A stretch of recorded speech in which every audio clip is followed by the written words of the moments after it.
Hello there, welcome to Genessis Models. My name is Bobby Baldwin and welcome to the May 2022 show. We've got a few things coming up this month, actually a lot to do with the store. But before we move on, let's just jump straight into last month's competition, which, if you was there, we were giving away this beauty just here. It is by Ming Models. It is a King Tiger 1/35th scale. Really nice kit. Done an inbox review of this if you want to go check it out. But after doing the usual random number generation program and counting down the thread, I came to Barry McDonald. Sorry, McDan. Sorry, bleh. Oh, sorry, there you go, can't even read my own writing. It was McAdam, so it's Barry McAdam, you are the winner. Just give me an email, contact me any sort of way you want, give me your mailing address, and I'll get this bad boy shipped out to you free of charge. So last month, yes, in April, I did go on holiday, so I did miss a week there, but we've, finished all the P51D Mustang, that nice advanced build. All the episodes are out for you guys to go off and enjoy. We've started the Zero, moving along with that, and also we have started, or shall I say, Bill Boudreau has started an F14 Tomcat by AMK. So it's really cool to see him actually now moving into doing some step by steps. He's already got a nice bunch of videos already ready to go, so we'll be seeing a nice bunch of that over May, as well as the Zero. Also last month we did the punch and die set, which if you haven't seen, probably a good one to go take a look at. Really cool punch and die set if you are into aftermarket sort of doing all your fancy scratch building, all this kind of stuff. I mean, this set is pretty sort of gonna really help and really bring out your detail. You can do buttons and bolts and all sorts of stuff with these kind of things. Yes, they are expensive, probably not for everyone, but if you do get them up, I mean, you're gonna use them. So that was the punch and die. We did do the was it the SR71 Blackbird as well, that massive 148 scale, absolutely huge model. Haven't got it with me because it's been sold via the store, because when I opened them I put them on a discount on the store, so that went pretty quickly. Really nice inbox review there if you want to go check that out. Now coming up for May, I mean, as I say, we've got the Zero going on, we've got the F14 by Bill Boudreau coming along, but we're now going to go into the segue of the store, because we've had a nice bit of stuff in, and we're going to be getting a load of Mr. Hobby products in for May. We're talking new paint range, we're talking all the Mr. Surfacers, Mr. Putties, Cement S's, Mr. Marks, Softer and Setter, pretty much absolutely loads and loads of cool stuff to come in from Mr. Hobby. So we're probably going to be talking a lot of product reviews coming up over the next couple of months, because we've got a lot of products from them. We have already got in just here, we went off and got some Humbrol stuff. We got some Humbrol washes now for our weathering, as well as some pigments as well. So a bit on the weathering side, we're now sort of stocking that. Got some kits in as well. What do we have here? Edard has released this lovely one just here. It is inside here, the plastic is the Revell Tornado, right, and it is in 148 scale Edard. Absolutely gorgeous markings that come with this kit, absolutely gorgeous. Really nice decals that are in there, as well as you get a nice bunch of resin and photo etch and all the cool stuff as well that you get with those kind of Edard kits. Also got this one in here, a nice Harrier, T-Harrier, the trainer one, 2-seater, 148 scale by Kinetic Models. So a couple of kits, but really we're going to have lots and lots of products coming in over May. Now I've kind of poured everything I have into the store, but if you want to sort of help grow the store, there is a GoFundMe if you want to check that out in the link description down below.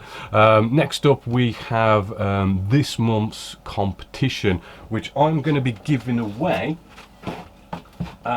This one just here, it's a nice limited edition kit, so don't think you can really get your hands on this so much anymore, but it's a 1/32 scale BF109E, around about the Battle of Britain time. It is by Edard.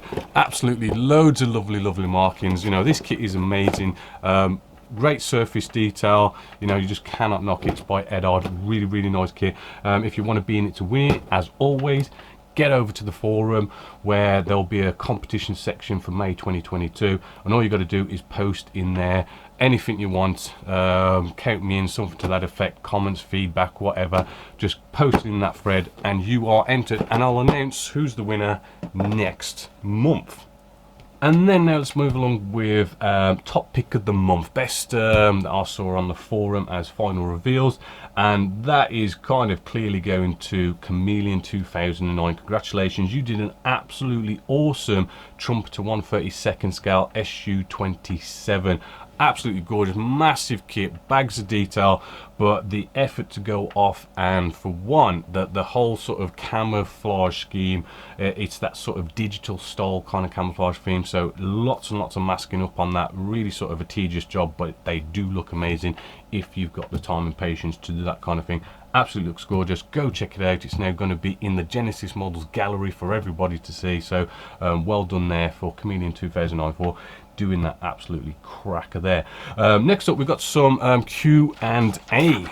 So first up, we have Tony Hill. He's basically asked here, I've normally have in the back on here, I've got it out just now, it is a colour wheel. Right, and he's asking where did I get it from, and what's it all about, and how do you kind of use these things. Now, the colour wheel is actually a really cool sort of way of understanding the basics and foundations of colours, right? It's kind of, you know, sort of, you could say it's sort of simple, but it's sort of just going out over those basic foundations, and actually sort of reading this and getting to know this can actually really sort of change your perspective of what colors you use. So it is a good one to get. You know, just Google color wheel, and you know, you can pick them off eBay, a couple of quid. They're not majorly expensive, and you know, it is kind of like a really good one to get, especially if you've just started. Even advanced people, I mean, even I kind of look at this now and again. It's really cool. So really, the way you sort of use it, I mean, there's a lot more to it, and I just want to quickly go over it, but to just show a couple of examples. I mean, you know, for scale modeling, to kind of put this in a scale modeling sense, when it comes to things like what is it, post shading and bleaching, right, normally we're using grays ish, and normally we kind of go off and go, let's add black, let's add white, and that's basically changing the value of the color. And that's an easy one here. We have the value just here, which is like basically kind of like a grayscale thing, and if you want to do some bleaching, you add white, which basically you increase the value by adding white. And if you're doing, say, post shading, you might add black, so you would decrease the value by adding black. But that's not all the ways the case. We're not always using grays. I mean, the biggest example on here, which is a good one for this color wheel, is here we have our green, right? Green is a big example, right? If you want to do some bleaching, adding white just doesn't quite look right. So here we have the color wheel, we have green. You know, if we add white, we get this kind of duck egg color, and it just doesn't quite look right when doing bleaching. But I always say add yellow, not white, add yellow, and this is what we get. So if we move the color wheel and we show adding yellow, we get this sort of nicer, warmer color green, and this is where the color wheel sort of helps you in that sense. But there is I mean, there's all sorts on here as well, sort of like basic stuff, but if we turn this over, then we have this sort of complementary color things going on. Just to show you some examples just on here, we have actually the best way to show some examples is things like filters and stuff. These are filters by Ammo, and it sort of shows you the kind of complementary colors sort of in actual you know, products you can buy. So if we was to do, say, a Sherman, it would be like a green, right? And we have our green just here on here, and what you kind of want to do is, you know, when you put a filter down, is kind of make it, you know, change the hue of it and make it sort of like a warmer color or even a cooler color sometimes. And the way you sort of do this is you can sort of see on the color wheel that it sort of shows you you know, warmer colors follow this way. So if we take our green and we go this way, you know, we're coming to a yellow green, and guess what, strangely enough, green for grey green, right? So we're talking, you'd put this on, say, an armor, and it's just a yellowy green. You know, it's quite interesting how what ammo says to put on certain colors, actually we can relate to the wheel. I mean, we've even got like tan for yellow green. So I mean, if we go to sort of yellow green, you can also see that, you know, to get like a tan, we go to a warmer color. So if we follow a warmer color, we'd come to something that's kind of like a brownish sort of sandy color, even in the shade area here. So it's sort of showing you on the color wheel. Even washes, we have like a dark brown wash for green vehicles. Again, you know, this is where if we come to our green, shall we say, Sherman as an example, we're looking for like a dark brown. Well, as a complementary color would be like a red. But if we sort of, you know, go by the triad, as you could see, follow this triangle, it comes down to like a darkish sort of brown. So it shows the complementary colors for them. Even things like you know, again, if you was doing, say, some fading with oils, you know, where you put those dots of oils on your armored vehicle and you sort of blend them in with some thinners. Well, in sort of like a shadowy sort of cold area, like you've got a bit of a raised area, you want to represent a shadow, right? You kind of want a cold color. So again, you know, we've got our green here, and if we see just there, it's saying, you know, cold colors go this way.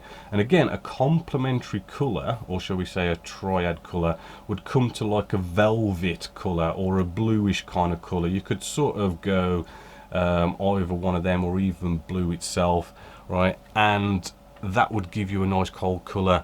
It would be nice if they actually did like a proper scale modeling one where the colors were more represented of scale modeling, because it's a lot of like blues and yellows, bright colors. It would be nice if someone actually did that. So that might be a bit of an idea for someone out there. But yeah, that's kind of how you use it. It's good to sort of look at it, and you can sort of see where manufacturers are going with what colors they recommend. But sometimes you might come across a color and you're not sure, and this may help you with it. So it's a nice bit of a foundation way of doing that. Anyway, I've spent quite a bit on that question there. But we also have Paul Moore. What Paul Moore's basically saying in his letter is sort of like displaying models, which is kind of an interesting question, because it probably doesn't get talked about as much it probably should, because I mean, really, we spend so much time on these, and actually, you know, going off and displaying them can be quite important. Especially, you know, I've got models just over there in my display cabinet that are like decade old and, you know, getting quite dusty. I know that we used to, in the good old days, sort of get string and have them from the ceilings or just put them on shelves and stuff, but I think we've sort of moved along more professionally since then. So dust and sunlight is probably your biggest sort of problem. So this is potentially going to be a future video, because I do want to do something about my display cabinets, because the amount of dust, because they're not sealed, they're not airtight, the amount of dust that still gets in there over the years really builds up. And as much as I go off and I clean up my models and stuff, like probably once a year, really you don't really want to be dusting off models, because it breaks them. Little bits come off here and there, and it does, you know, I mean, some of them that are like about a decade old, the dust can start to really sort of stick to it quite a lot.